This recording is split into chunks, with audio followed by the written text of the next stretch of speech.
오늘 읽은 말씀에 근거해서 사사기 강의 12번째 시간으로 말씀으로 깨우치시는 하나님이라고 하는 제목으로 말씀드리겠습니다. 오늘부터 해서 이제 5번째 사사, 기드온에 대해서 살핍니다. 오늘 우리가 읽었던 6장 1절부터 10절은 기드온이라고 하는 이름은 나오지 않고 기드온이 등장하게 된 배경에 대해서 이야기를 합니다. 사사기는 반복적인 악의 사이클이 등장합니다. 비셔스 사이클이라고 부르는 이 악의 사이클이 등장합니다. 이스라엘 백성이 죄를 지으면 하나님께 징계를 내리시고, 이스라엘이 부르짖을 때 하나님께서 구원하시는 이와 같은 반복적인 사이클입니다. 그런데 단순 반복이 아니라 사사기를 우리가 읽으면 읽을수록 이것이 나선형으로 하강하는 사이클입니다. 점점 더 나빠지는 거예요. 사사들도 보면 드보라가 제가 볼 때는 가장 완벽한 사사로 그려지고 있습니다. 이후에 등장하는 사사들 보면 훨씬 더 이렇게 연약함이 많은 그런 사사들의 모습을 봅니다. 뿐만 아니라 이스라엘 백성들의 모습은 더 그러했습니다. 그런데 오늘 우리가 읽은 본문에 보니까 이런 어떤 악의 사이클, 이전까지 우리가 보았던 악의 사이클과는 조금 다른 장면을 우리가 발견합니다. 이스라엘 백성들이 부르짖었을 때 이전에는 어떻게 했나요? 그냥 사사를 일으키셔서 이스라엘 백성들을 구원해 주십니다. 그런데 오늘은 사사를 일으키셔서 구원하시기 전에 하나님께서 한 선지자를 보내십니다. 한 선지자를 보내셔서 하나님의 뜻을 전하게 하십니다. 하나님의 마음이 이 선지자의 말 속에 잘 드러나 있습니다. 이것은 우리에게도 참 중요한 부분입니다. 왜 하나님께서 바로 사사를 보내셔서 구원하지 않으시고 한 선지자를 보내서 하나님의 말씀을 전하게 하셨을까? 왜 그렇게 하셨을까? 그리고 내게는 하나님께서 오늘 이 말씀을 통해서 들려주기를 원하시는 말씀이 뭘까? 우리가 호기심을 가지고 오늘 말씀을 들으시면 좋을 것 같습니다. 드보라 사사를 통해서 40년 동안 평강이 있었습니다. 그런데 그 평화가 깨집니다. 원인이 뭐였을까요? 이스라엘 백성들의 악행 때문이었습니다.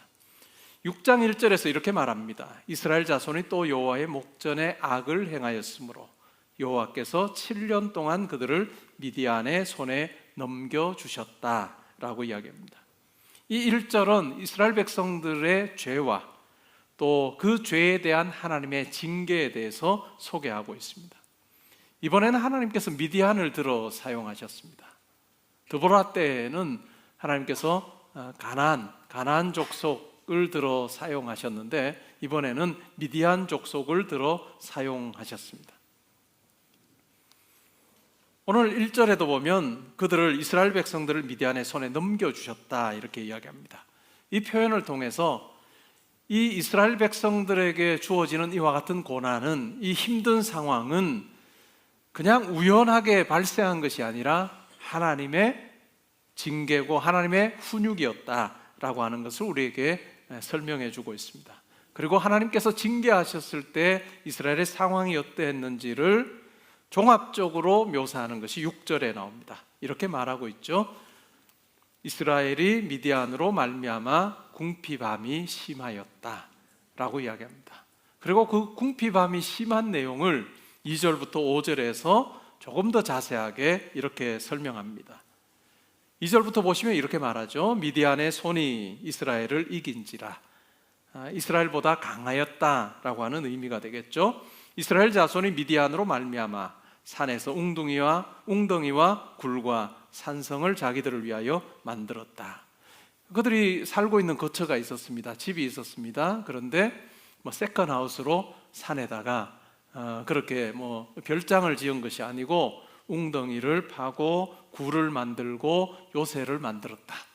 왜 그랬을까요? 미디안이 쳐들어오게 되면 자기들이 살던 그곳을 떠나서 임시적으로라도 불편하지만 살 곳을 그들이 마련했다라고 하는 것입니다. 얼마나 불안했으면 그렇게 했을까요? 이스라엘이 파종한 때면 추수한 때가 아니고 파종한 때입니다. 파종이 어떤 거죠? 씨앗을 뿌리는 거예요. 씨앗을 뿌리고 나면 얼마 지나지 않으면 이제 싹이 나고 하겠죠. 그죠? 이렇게 파종할 때가 되면 미디안과 아말렉과 동방 사람들이 치러 올라옵니다.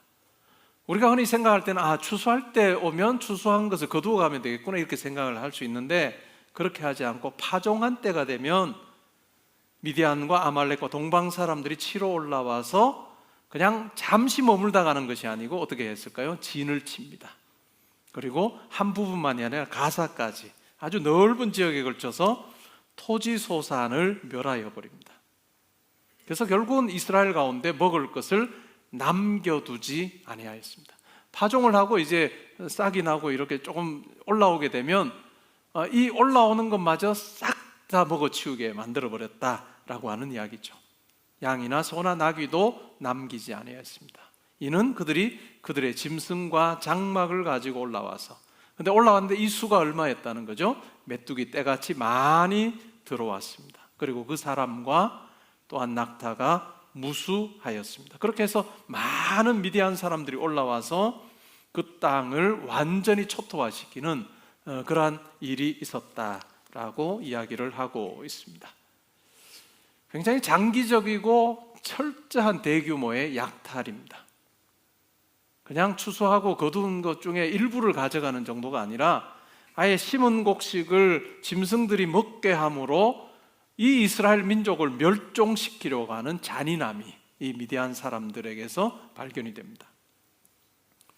이스라엘 백성들이 압제당한 원인이 뭘까요?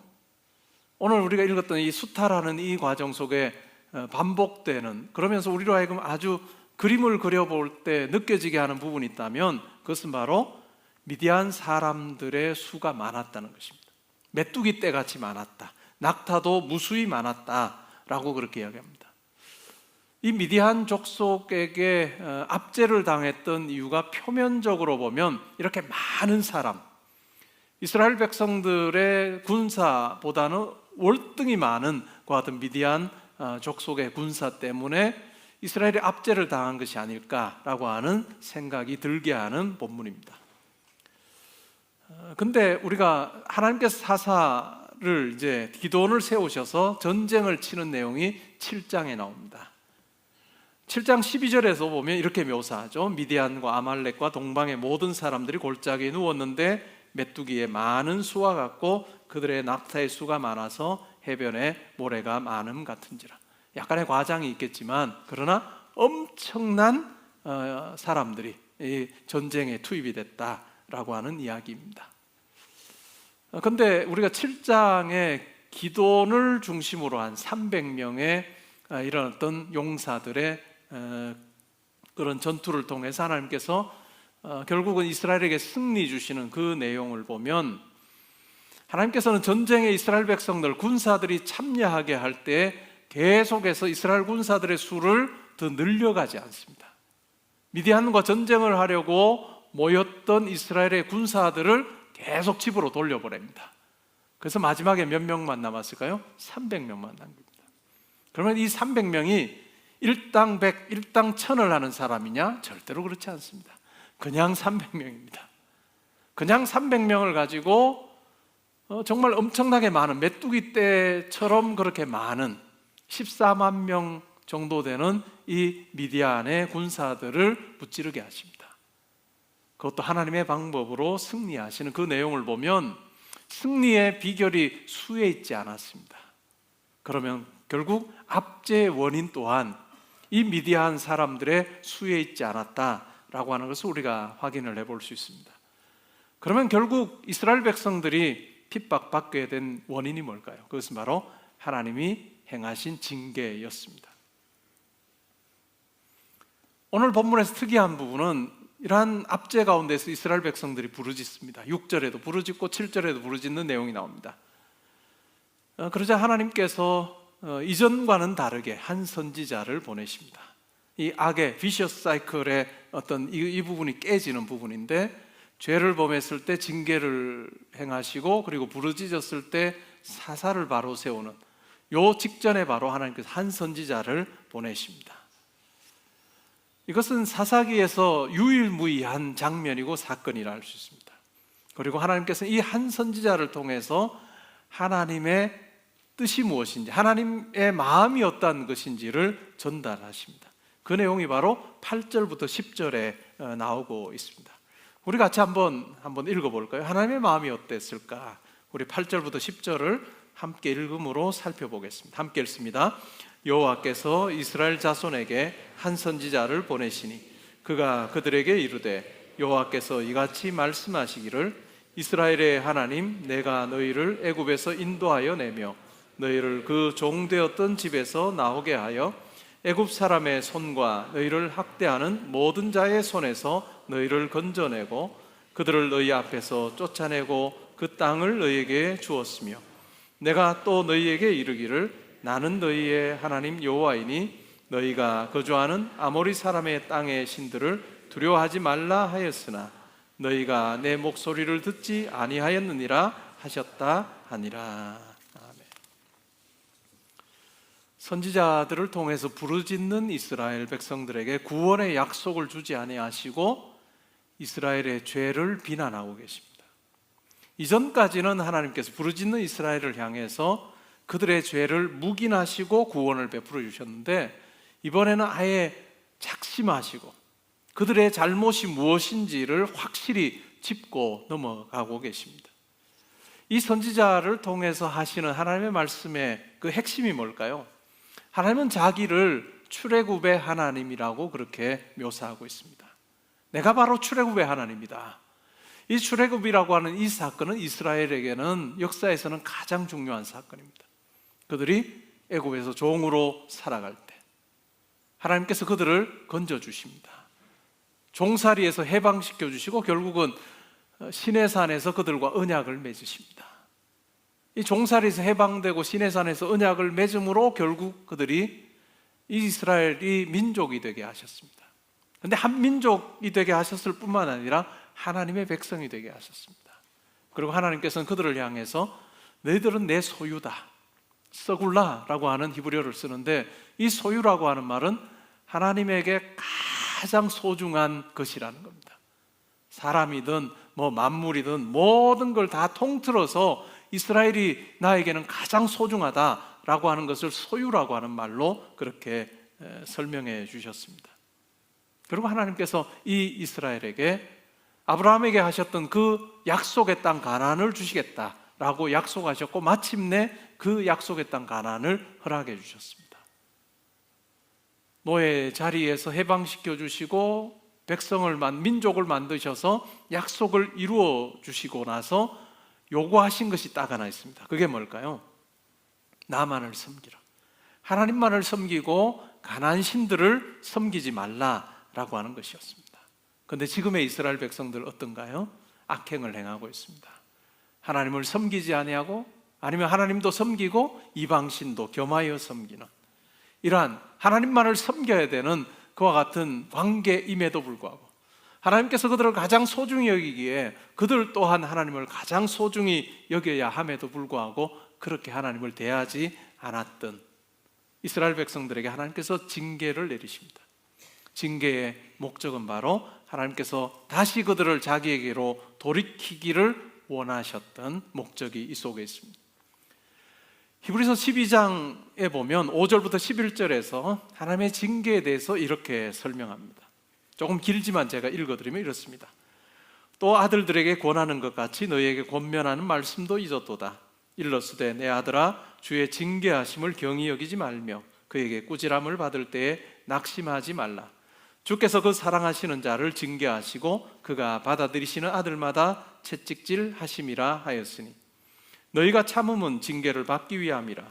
하나님이 아들과 같이 너희를 대우하시나니 어찌 아버지가 징계하지 않는 아들이 있으리요. 징계는 다 받는 것이거늘 너희에게 없으면 사생자요 친아들이 아니니라. 또 우리 육신의 아버지가 우리를 징계하여도 공경하였거든 하물며 모든 영의 아버지께 더욱 복종하며 살려하지 않겠느냐.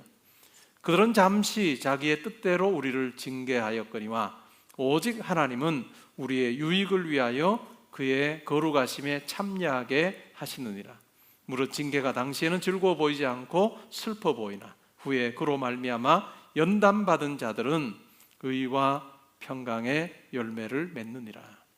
하나님의 징계의 목적은 바로 하나님의 거룩하심에 참여하도록 하는 것이다. 하나님과 진정한 교제가 이루어지도록 하는 것이다 라고 하는 말씀입니다. 하나님은 이 한 선지자를 통해서 이것을 너무나도 분명하게 밝히십니다. 하나님께서는 이스라엘이 부르짖을 때 그 부르짖는 그 내용을 충족시켜 주시는 하나님만이 아니라 이스라엘 백성이 하나님을 가장 소중한 분으로 여기시기를 바라는 마음이 잘 드러나 있습니다. 오늘날 우리도 마찬가지일 것입니다. 우리가 하나님을 잘 섬긴다라고 하는 것은, 내가 신앙생활을 잘하고 있다라고 하는 것은 내 상황에 의해서 내가 그러한지 아닌지를 판단해서는 안 될 것입니다. 내 상황이 좋으면 신앙생활 잘하는 것이고 내 상황이 좋지 않으면 신앙생활 잘하지 못하는 거다라고 그렇게 우리가 만약에 그러한 것을 기준으로 삼는다면, 가늠자로 삼는다면 우리는 항상 이 부분에서 항상 롤러코스터를 탈 수밖에 없을 것입니다. 여건이 좋을 때도 있고 좋지 않을 때도 있습니다. 그러나 우리가 신앙인으로 산다라고 하는 것은 바로 어떤 상황에서도 하나님이 내게 가장 소중한 분이심을 고백하는 것입니다. 이스라엘 백성들에게 하나님께서 그걸 요구하셨던 것처럼 하나님께서는 우리에게도 그것을 요구하고 계십니다. 요구하실 수 있는 이유가 뭘까요? 이스라엘 백성들에게 출애굽 사건이 매우 중요했던 것처럼 오늘날 우리에게는 어떤 사건이 중요할까요? 예수의 십자가 사건이 중요합니다.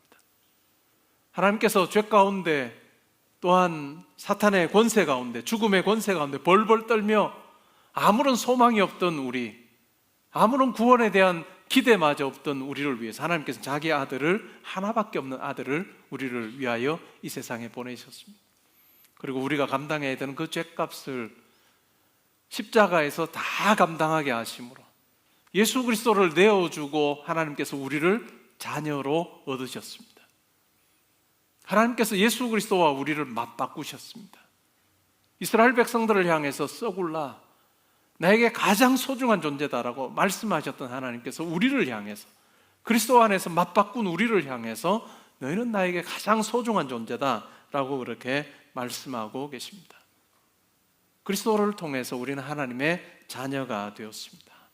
우리는 이제 그리스도를 통해서 하나님과 온 우주 만물을 창조하신 그 하나님과 사귐이 가능하게 되었습니다. 구약의 성도들의 경우에는 하나님과 사귄다는 것이 굉장히 두려웠습니다. 하나님께 나아가는, 언약 백성임에도 불구하고, 하나님의 백성임에도 불구하고 하나님께 나아가는 것이 굉장히 두려웠습니다.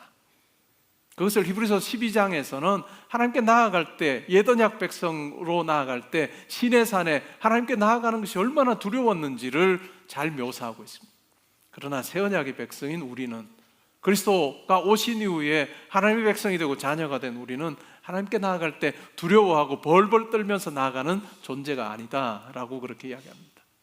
구약에 하나님께서 이스라엘 백성들 가운데 역사하셨던 방식을 보면 하나님께서 어떤 일을 행하시기 위해서 누군가에게 자기의 영을 부어주십니다. 그리고 나서 그 일이 다 끝나고 나면 하나님의 영이 그를 떠납니다. 그것이 임재 방식입니다. 그런데 신약의 성도의 경우에는 다릅니다. 예수 그리스도를 통해서 하나님의 자녀가 된 우리에게는 하나님의 영이, 예수 그리스도를 고백하는 우리에게 하나님의 영이 오셔서 우리를 떠나지 아니하십니다. 그 하나님의 영이신 성령을 통해서 우리는 하나님과 친밀한 사귐이 특별한 경우에만 일어나는 것이 아니라 매일의 삶 가운데서 가능하게 되었다라고 하는 이야기를 합니다. 이것이 신약 성도의 특권입니다. 저와 여러분이 마땅히 우리 삶 가운데서 누려야 되는 특권입니다. 이것을 한마디로 설명하면 어떨까요? 하나님과 늘 연결된 삶입니다. 항상 커넥티드 되어 있는 삶이 가능하게 되었다라고 하는 이야기입니다. 이스라엘 백성들을 위해서는 한 선지자라고 하는 메신저가 필요했지만 예수 그리스도께서 오심으로 우리는 더 이상 중간에 누군가를 필요로 하지 않고 하나님과 연결되어 있는 이 관계를 누리게 되었습니다. 구약의 백성의 경우 어떨까요? 어찌 보면 초대받은 손님입니다. 그냥 신약의 성도는 우리는 어떨까요? 하나님의 집에 거하는 아들, 딸이에요. 이 차이입니다. 이것이 바로 우리의 특권이에요. 하나님께서 내 삶에 항상 함께 하신다는 것을 우리가 잊지 않으면 좋겠습니다. 이것은 내가 그것을 기억하는 것이 아니라 어찌 보면 이것이 우리의 삶이다라고 하는 것을 오늘 말씀을 통해서 한번 확인하면 좋겠습니다. 하루를 시작하면서 너는 내 사랑하는 아들이고 내 딸이다, 내가 너를 기뻐한다 라고 하시는 하나님의 그 음성을 들으며 시작하면 좋겠어요. 목사님 그게 가능할까요? 그건 예수님에게 하신 말씀 아닐까요? 그렇죠? 예수님께서 세례받고 올라오실 때 하나님께서 하신 말씀입니다. 근데 그것이 예수님에게만 하신 말씀일까요? 그렇지 않을 거예요. 왜냐하면 그 예수님을 내어주고 얻은 존재가 우리인데요, 예수님하고 맞바꾼 존재가 우리인데 하나님께서 예수님에게만 너는 내 사랑하는 아들이다, 내가 너를 기뻐한다라고 하시지 않고 예수 그리스도를 통해 우리를 얻으신, 우리를 자녀 삼으신 하나님께서 우리를 향해서 너는 내 사랑하는 아들이요 딸이다, 내가 너를 기뻐한다 라고 하는 이 말씀을 매일의 삶 가운데 날마다 해주기를 원하시는 우리의 아버지다 하는 것을 우리가 기억하면 좋겠습니다. 하나님의 음성을 들으며 시작하십시오. 우리가 하나님의 음성을 막 들어야 되겠다, 신비한 뭔가 이게 아니라 이미 우리 안에 거하고 계시는 그 하나님, 우리에게 이 하나님의 그 사랑을 들려주기를 원하시고 보여주기를 원하시는 그 하나님이 내 안에 계시다 하는 것을 우리가 기억하면 좋겠습니다. 식사의 자리에 있을 때도 하나님 앞에 감사하며 하십시오. 그리고 공부하고 일을 할 때도 그냥 하나님께서 함께하고 계신다 하는 그 마음으로 일하십시오. 그냥 직장에 가서 일터에 가서 그냥 옷 딱 갈아입고 나면 하나님 이제 제가 알아서 합니다 이게 아니고 하나님께서 항상 나와 함께 하신다, 내 안에 계셔서 역사하고 계신다 하는 그 마음을 가지고 하나님과 함께 하십시오. 때로는 우리가 TV를 봐야 됩니다. 독수리 오형제도 봐야 되고 드라마도 봐야 되고, 그럴 때 하나님께서, 내가 드라마 볼 때는 하나님께서 야 잘 봐라, 나는 관심 이렇게 야 드라마 보냐? 나도 같이 보자. 그 하나님 아닐까요?